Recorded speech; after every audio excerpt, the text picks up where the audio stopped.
Next example, we have the square root of 13 x over 2y.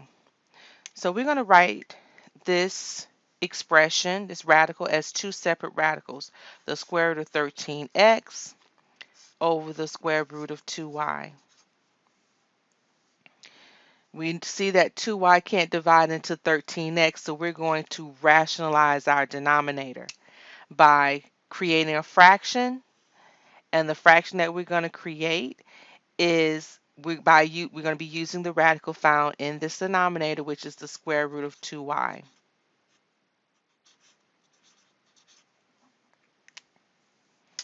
Okay, so bringing together our numerators, we have the square root of 13x times the square root of 2y all over the square root of 2y times the square root of 2y. Multiply your numerators. We can multiply two radicals. Remember, it says, remember you can multiply numbers inside the radical with numbers inside the radical. So multiplying 13x and 2y, we will multiply 13 and 2, x and y. So then that would give us the square root of 26xy all over. And then what is our end result? I'm not going to show that middle part because we've worked on this over and over and over now. What's the end result whenever you're multiplying two identical radicals? It's going to be 2y. And as a refresher, I will look to see if we can reduce this if possible. But remember, you can only reduce numbers that are outside the radical with other numbers that are outside the radical.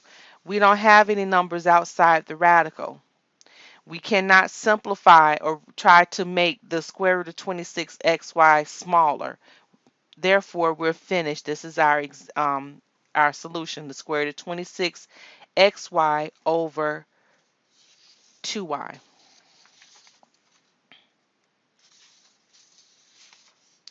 Number 6, we have the square root of 3x over 175. Well, 175 cannot divide into this 3, so we're going to, first of all, write this expression as two separate radicals.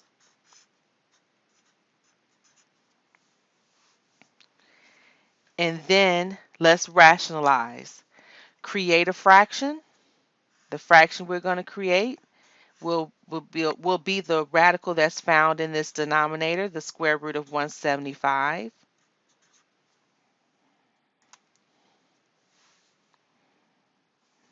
So bringing together our numerators, the square root of 3x times the square root of 175 all over our denominator, the square root of 175 times the square root of 175.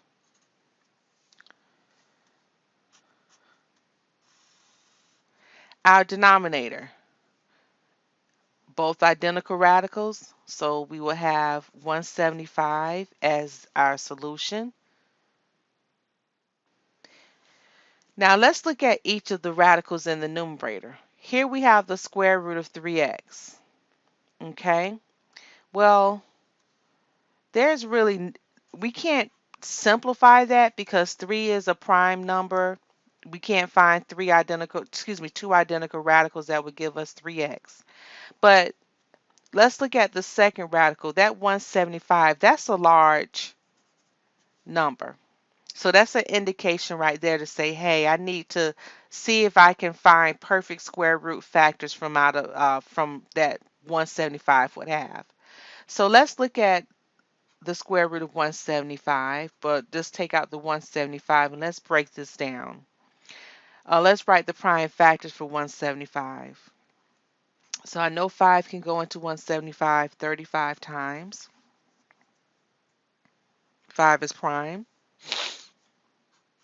Break down 35, we have 5 times 7.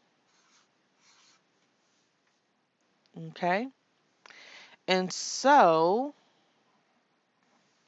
what do we have here? Let's go ahead and write the prime factors. And then we have a pair of 5s. Bring it on out. And then the square root of 175 would be 5 square root of 7. So this is what we have for the square root of 175. Okay, so this is a good reminder. Look at number 2 here.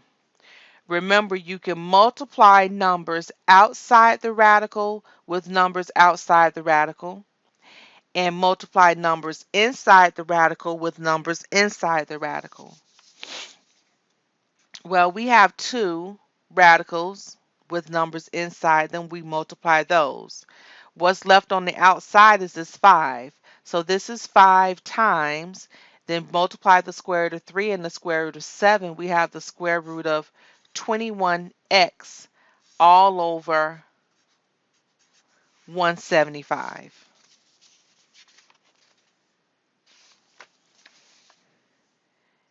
And then are we finished? Think about it. Because we need to go back to number 4. You can only, step 4, you can only reduce numbers that are outside the radical with numbers that are outside the radical. Well, we have some numbers outside the radical, 5 and 175. Let's reduce that, and we can divide a 5 from out of the numerator and denominator. So 5 divides into 5 once, 5 divides into 175 35 times. So now our solution is the square root of 21x all over 35.